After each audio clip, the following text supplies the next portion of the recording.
पितृपक्ष में भूलकर भी ये 6 सब्जियां न बनाए, पितर हो जाएंगे नाराज एवं भयंकर क्रोधित।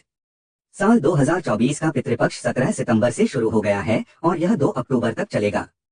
हिंदू धर्म में पितृपक्ष को लेकर ऐसी मान्यता है कि इस दौरान पिंडदान, तर्पण व ब्राह्मण को भोजन करवाने से पूर्वजों की आत्मा को शांति मिलती है। साथ ही साथ पूरे घर परिवार को पितरों का आशीर्वाद मिलता है। पितृपक्ष के दिनों को श्राद्ध के नाम से जाना जाता है। इन दिनों में लोग अपने पितरों को खुश करने के लिए तरह तरह के उपाय करते हैं, क्योंकि पितरों की नाराजगी केवल एक इंसान नहीं बल्कि पूरे परिवार को बर्बाद कर सकती है और ऐसे में पितृदोष लग सकता है। इसलिए इन दिनों में बहुत सारी चीजों का खास तौर पर ध्यान रखना होता है। श्राद्ध में भोजन का विशेष महत्व होता है, इसलिए भोजन से जुड़ी कई बातों का आपको ध्यान रखना चाहिए। इसलिए आज हम आपको इस वीडियो के द्वारा बताएंगे कि पितृपक्ष के दौरान किन सब्जियों का सेवन नहीं करना चाहिए। लेकिन उससे पहले अगर आप भी चाहते हैं कि माता लक्ष्मी का आशीर्वाद आप पर सदैव बना रहे तो वीडियो को लाइक करें और कमेंट बॉक्स में जय माता लक्ष्मी जरूर लिखें। क्या होता है पितृदोष? पितृदोष एक ऐसा दोष माना जाता है जो पूर्वजों की नाराजगी या शाप के कारण लगता है। जन्म कुंडली में 9वें घर या 9वें घर के स्वामी को डोट, कष्ट या सूर्य, चंद्र, राहु या शनि की युति पितृदोष का संकेत है। इस दोष से ग्रस्त व्यक्ति को कई प्रकार की परेशानियां हो सकती हैं, जैसे बुद्धि नष्ट होना, पैसों की कमी होना, निजी जीवन में खुशी नहीं मिलना आदि। चलिए अब जानते हैं पितृपक्ष में कौन सी सब्जियां नहीं खानी चाहिए। नंबर 1, मूली। पितृपक्ष के दौरान मूली का सेवन करने से बचना चाहिए, क्योंकि इस सब्जी को अशुद्ध माना जाता है। इसलिए श्राद्ध के दौरान ना तो मूली का सेवन करना चाहिए, ना ही मूली से बनाए गए भोजन को किसी भी प्रकार के भोग में शामिल करना चाहिए। नंबर 2, आलू। अक्सर कई लोगों को इस बात की जानकारी नहीं होती है कि श्राद्ध में किन सब्जियों का परहेज करना चाहिए, इसलिए बहुत लोग श्राद्ध में आलू की सब्जी बनाते हैं। लेकिन श्राद्ध पक्ष में आलू का सेवन भूलकर भी नहीं करना चाहिए। इन दिनों में आलू खाना वर्जित माना गया है। भूलकर भी इन दिनों में ब्राह्मणों को आलू से बनी कोई भी सब्जी ना खिलाएं। नंबर 3, अरबी। पितृपक्ष के दिनों में जितना हो सके जमीन के नीचे से उगने वाली सब्जियों का परहेज करना चाहिए। इन्हीं सब्जियों में अरबी भी शामिल है। श्राद्ध में अरबी का सेवन करने से पाप लग सकता है। नंबर 4, लहसुन और प्याज। हिंदू धर्म में व्रत या फिर त्योहारों में लहसुन और प्याज खाना वर्जित माना गया है, क्योंकि यह तामसिक भोजन माना जाता है। इसलिए पितृपक्ष में भूलकर भी लहसुन प्याज का सेवन नहीं करना चाहिए और ना ही ब्राह्मण के लिए बनाए गए भोजन में लहसुन प्याज का इस्तेमाल करना चाहिए।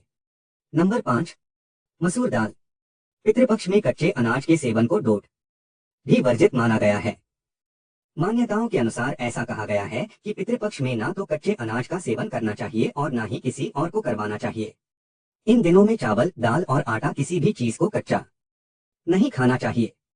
हालांकि इन चीजों का इस्तेमाल भोजन बनाने में किया जा सकता है। लेकिन अगर बात करें मसूर की दाल की तो इस बात का खास ध्यान रखें कि इन दिनों में मसूर की दाल ना तो कच्ची खानी चाहिए और ना ही पकाकर। नंबर 6, चना। मान्यताओं के अनुसार पितृपक्ष में चना का सेवन करने से बचना चाहिए। श्राद्ध में चना पूरी तरह से वर्जित माना गया है। इसलिए इन दिनों में न सिर्फ चना बल्कि चने की दाल और चने से बना सत्तू भी ना तो खाना चाहिए और ना ही किसी को खिलाना चाहिए। श्राद्ध में भोजन में रखें इन बातों का ध्यान। 1, श्राद्ध में सात्विक भोजन घर में ही बनाएं। भोजन के दौरान साफ सफाई का विशेष ध्यान रखें। 2, भोजन से पूर्व गंगाजल, दूध, शहद और तिल सबसे ज्यादा जरूरी है। 3, तिल ज्यादा होने से उसका फल अक्षय होता है। तिल पिशाचों से श्राद्ध की रक्षा करते हैं। 4, पितरों को भोग लगाने के लिए उड़द की दाल का विशेष महत्व माना गया है। उड़द की दाल से बनी कोई भी एक चीज भोग में अवश्य शामिल करें। ऐसे में पितृपक्ष में श्राद्ध हो तो उसमें उड़द की दाल से बनी इमरती शामिल कर सकते हैं। 5, आप उड़द की दाल की कचौड़ी बनाकर भी भोग में शामिल कर सकते हैं। इसके अलावा उड़द की दाल के पकौड़े या दही बड़े बना सकते हैं। 6, श्राद्ध में चावल की खीर का विशेष महत्व है। वहीं खीर गाय के दूध से बनी हो तो और अधिक शुभ माना जाता है। श्राद्ध में गाय का दूध, दही, घी का इस्तेमाल किया जाता है। 7, जौ, मटर और सरसों का उपयोग सर्वश्रेष्ठ माना गया है। 8, वहीं सब्जियों में लौकी, तोरी, भिंडी, कच्चे केले की सब्जी आदि विशेष रूप से बनानी चाहिए। पितृपक्ष में ये गलतियां भूल कर भी ना करें। 1, श्राद्ध के दौरान इस बात का खास ख्याल रखना चाहिए कि हमें किसी पशु या पक्षी को आहत नहीं करना चाहिए। किसी को सताना या मारना नहीं चाहिए। ऐसा करने से पूर्वज नाराज होते हैं। 2. पितृपक्ष के दौरान मांस और मदिरा का त्याग करना चाहिए। इस दौरान सात्विक भोजन की ग्रहण करना चाहिए। इस दौरान हमारे पितृ घर में आते हैं तो ऐसा कोई भी कार्य ना करें जिससे पितृ नाराज हो और इसका असर आने वाली पीढ़ियों पर पड़ता है। पितृपक्ष के दौरान शुभ और मांगलिक कार्य नहीं किए जाते। इस दौरान किसी भी नई चीज जैसे कपड़ा, सोना चांदी आदि की खरीदारी भी नहीं की जाती है। इसीलिए इस बात का खास ख्याल रखें कि पितृपक्ष के दौरान इन कार्यों को ना करें। 3.